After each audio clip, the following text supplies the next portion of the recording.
అన్నదాతలకు బాసటగా ఈ నెల 9వ తేదీ వైఎస్ఆర్సీపీ ఆధ్వర్యంలో చేపట్టనున్న రైతు పోరు కార్యక్రమానికి సంబంధించిన పోస్టర్ను నెల్లూరు రామ్జీనగర్ వైఎస్ఆర్సీపీ ఆఫీసులో వైసీపీ నాయకులతో కలిసి ఎమ్మెల్సీ పర్వతరెడ్డి చంద్రశేఖర్ రెడ్డి గారు ఆవిష్కరించారు. ఈ సందర్భంగా కూటమి ప్రభుత్వంలో రైతులు పడుతున్న ఇబ్బందులను చంద్రశేఖర్ రెడ్డి గారు వివరించారు. పర్వతరెడ్డి చంద్రశేఖర్ రెడ్డి గారు కామెంట్స్ ఈ రోజు కూటమి ప్రభుత్వంలో రైతుల పరిస్థితి దయనీయంగా మారిందన్నారు. వైఎస్ రాజశేఖర్ రెడ్డి, వైఎస్ జగన్మోహన్ రెడ్డి గారు ప్రభుత్వాల్లో రైతులకు వెన్నుదన్నుగా ఎన్నో సంస్కరణలు తీసుకొచ్చిన ఘనత వారికి దక్కుతుందన్నారు. రాజశేఖర్ రెడ్డి గారు అందించిన ఉచిత విద్యుత్, అలాగే జగన్మోహన్ రెడ్డి గారు తీసుకొచ్చిన రైతు భరోసా కేంద్రాలతో రైతులు వ్యవసాయాన్ని లాభసాటిగా నిర్వహించుకున్నారని తెలిపారు. ఈ రోజు మన రాష్ట్రంలో రైతులు ఎంత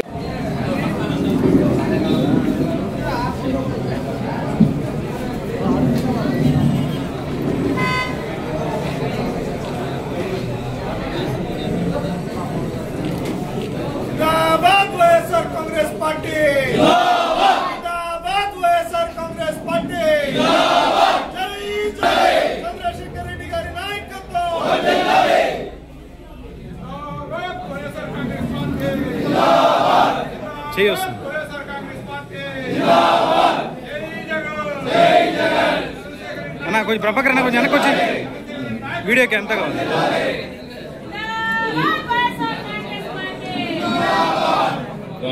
ఎరువుల గురించి కావచ్చు, ఇక్కడ వారికి అందకుండా ఎంతో ఇబ్బందులు పడుతున్నారు. అలాగే రైతు భరోసా లేదు, ఏమీ లేదు. ఈ కూటమి ప్రభుత్వం వచ్చిన తర్వాత మన అన్నదాతలు కావచ్చు, రైతన్నలు కావచ్చు ఎంత ఇబ్బంది పడుతున్నారో మన రాష్ట్ర ప్రజలంతా కూడా చూస్తున్నారు. అదే క్రమంలో రైతన్నలకి మన అందరం కూడా అండగా ఉండాలని చెప్పని మన నాయకులు వైఎస్ జగన్మోహన్ రెడ్డి గారు పిలుపు మేరకు మనం రేపు మంగళవారం రోజు కలెక్టరేట్ గారికి అందరం కూడా ప్రతి ఒక్కరూ మన వైఎస్ఆర్సీపీ నాయకులు, కార్యకర్తలు, అభిమానులు అందరూ కూడా మన నెల్లూరు జిల్లా అధ్యక్షులు కాకాని గోవర్ధన్ రెడ్డి గారు, అలాగే మన ఎమ్మెల్సీ చంద్రశేఖర్ రెడ్డి గారు, నెల్లూరు సిటీ ఇన్ఛార్జ్ వారి ఆధ్వర్యంలో మనం అందరం కూడా రైతన్నలకి మేము ఉన్నాం మీకు అని చెప్పిన భరోసా ఇస్తూ మనం అందరం ఆ రోజు వేలాది మందిగా ప్రజలు వచ్చి అన్నదాతలందరూ కూడా మనం వాళ్ళకి మన యొక్క సహాయ సహకారం అందించాలని చెప్పి కోరుకుంటూ ఈ రోజు రాష్ట్రంలో చూస్తా ఉన్నాం. 5% మంది ఆ రాష్ట్రంలో ఉన్నారంటే ఆ రాష్ట్రం యొక్క పరిస్థితి ఏ విధంగా ఉందన్నది అర్థం చేసుకోవాలి.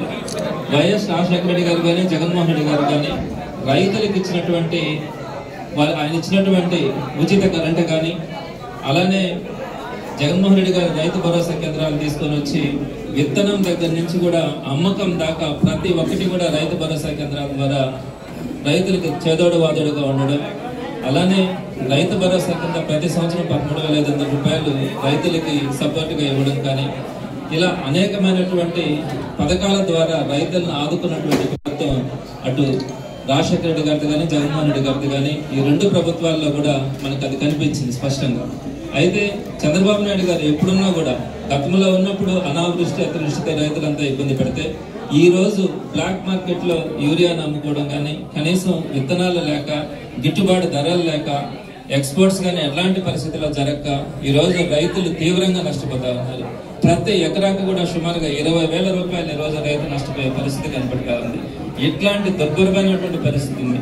వ్యవసాయంగా రైతు ఎప్పుడు కూడా సంతోషంగా ఉంటే ఆ మనీ రొటేషన్ ద్వారా వ్యవసాయం ద్వారా వ్యాపారాలు కానీ, తర్వాత రియల్ ఎస్టేట్ లో కానీ, తర్వాత డెవలప్మెంట్ కానీ ఇవన్నీ కూడా రాష్ట్రం అభివృద్ధి చెందేదానికి అవకాశం ఉంటుంది. ఈ రోజు అలాంటి పరిస్థితి లేకుండా రైతే దెబ్బతింటే ఈ సమాజం మొత్తం కూడా అతలాకుతలమయ్యే పరిస్థితి ఉంటుంది. అలాంటి పరిస్థితుల్లో ఈ రోజు రైతులకు సపోర్ట్ గా జగన్మోహన్ రెడ్డి గారు రేపు 9వ తారీఖున అంటే మంగళవారం రోజున కలెక్టరేట్ల దగ్గర స్పందనలో అర్జీలు ఇవ్వడంతో పాటు అక్కడ ఈ నిరసన కార్యక్రమాన్ని చేయాలని పిలుపునివ్వడం కూడా జరిగింది. దీనికి సంబంధించి నెల్లూరు సిటీ నియోజకవర్గం నుంచి అంబేద్కర్ స్టాచ్యూ దగ్గర అందరూ కూడా సమావేశం కావడం, అక్కడి నుంచి కూడా కలెక్టరేట్ దాకా ర్యాలీగా వెళ్లి అక్కడ కలెక్టర్ గారికి స్పందనలో అర్జీని ఇవ్వడం కూడా జరుగుతుంది. కాబట్టి అందరూ కూడా రైతులకి సపోర్ట్ గా మనం నిలబడాల్సిన అవసరం ఉంటుంది. కాబట్టి అందరూ కూడా దీనికి హాజరు కావాలని, జగన్మోహన్ రెడ్డి గారు ఇచ్చిన పిలుపుని మనం విజయవంతం చేయాలని అందరికీ కూడా సవినయంగా తెలియజేస్తున్నాను.